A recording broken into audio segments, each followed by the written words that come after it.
میرا ہاتھ پکڑ لے پاگل جنگل ہے، کتنا بھی روشن ہو جنگل جنگل ہے۔ استقبال ہے ناظرین آپ سبھی کا IR مشاعرہ میڈیا میں آپ کے ساتھ محمد ارشاد۔ سنیں گے دوستو عمران پرتاپ گری کی ایک نظم سنیں گے۔ اس سے پہلے آپ سے گزارش ہے اگر ویڈیو کو لائک نہیں کیا ہے تو لائک کیجیے اور چینل کو ضرور سبسکرائب کیجیے۔ کہیں جائیں گے چاہے وہ کسی بھی مدعے پہ آپ سنانا چاہو۔ نہیں میں شاعری بالکل سنا دوں گا، آپ جس مدعے پہ کہیں گے ہم تو فقیر لوگ ہیں، ہمارے جھولے میں ہر طرح کا انتظام ہوتا ہے، آپ جس طرح کی شاعری کہیں گے، جس طرح کے آپ کے جو فین سننا چاہیں آپ وہ سنا سکتے ہو، جو آپ کا فیوریٹ رہا ہو ابھی تک، جو ابھی چل رہا ہے ماحول کو دیکھ کے آپ سنا دیجیے۔ نہیں ہم راجنیتک شعر سنائیں یا محبت پہ شعر سنائیں، آپ یہ بتائیں جو آپ کا من کرے، جو موسم کہتا ہے، جو پبلک کہتی ہے، جو آپ کہتے ہیں سنا دیجیے۔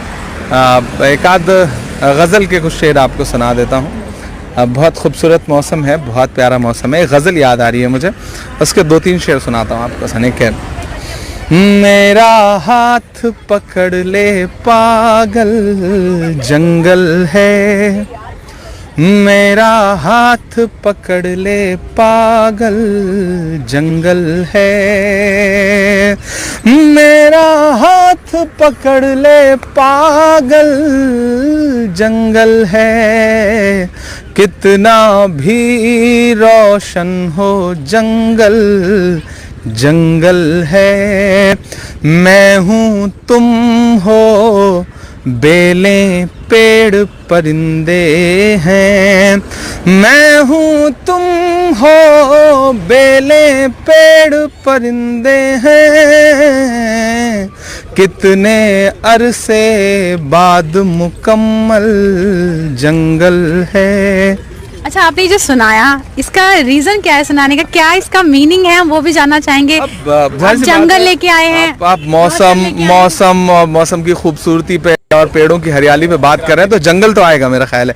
بنا راجنیتی پہ کوئی شعر آپ کو سناؤں میں 4-6 مصرے سے اچھا سنا دے رہا ہوں، 4 پنکتیاں صرف۔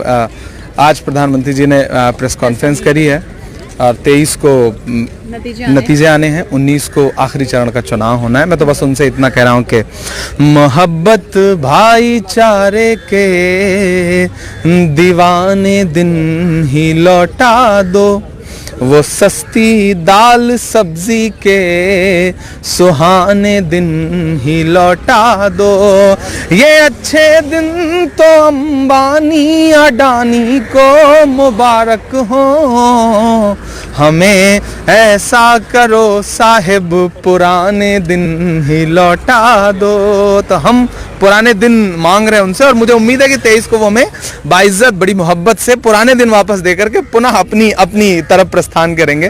میں تو دیش کہہ رہا ہے کہ گجرات چلے جائیں گے، لیکن مجھے نہیں لگتا، مجھے لگتا ہے وہ یہیں پہ آرام کریں گے، ایک اچھے وپکش کی بھومکا نبھائیں گے۔ تو بہت بہت شکریہ یہ ہمارے ساتھ۔ آئیے دوستوں نظم سننے کے بعد بہشتی زیور کتاب سے کچھ باتیں سنتے ہیں۔ بنی اسرائیل کی ایک عقل مند دیندار بیوی کا ذکر ہے۔ محمد بن کعب کا بیان ہے کہ بنی اسرائیل میں ایک شخص بڑا عالم اور بڑا عابد تھا، اس کو اپنی بیوی کے ساتھ بہت محبت تھی۔ اتفاق سے وہ مر گئی۔ اس عالم پر ایسا غم سوار ہوا کہ دروازہ بند کر کے بیٹھ گیا اور سب سے ملنا جلنا چھوڑ دیا۔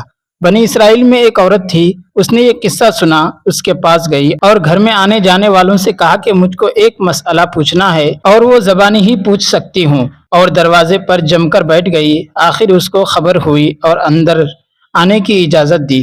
آ کر کہنے لگی کہ مجھ کو ایک مسئلہ پوچھنا ہے۔ اس نے کہا بیان کرو۔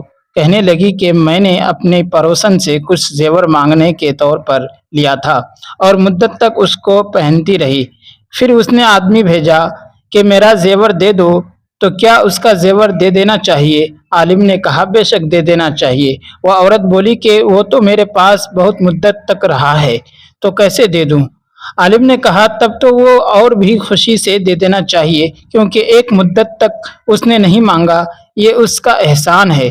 عورت نے کہا خدا تمہارا مقصود یہ تھا۔ عورت نے کہا خدا تمہارا بھلا کرے، پھر تم کیوں غم میں پڑے ہو؟ خدا تعالیٰ نے ایک چیز مانگے دی تھی، جب چاہا لے لی، اس کی چیز تھی۔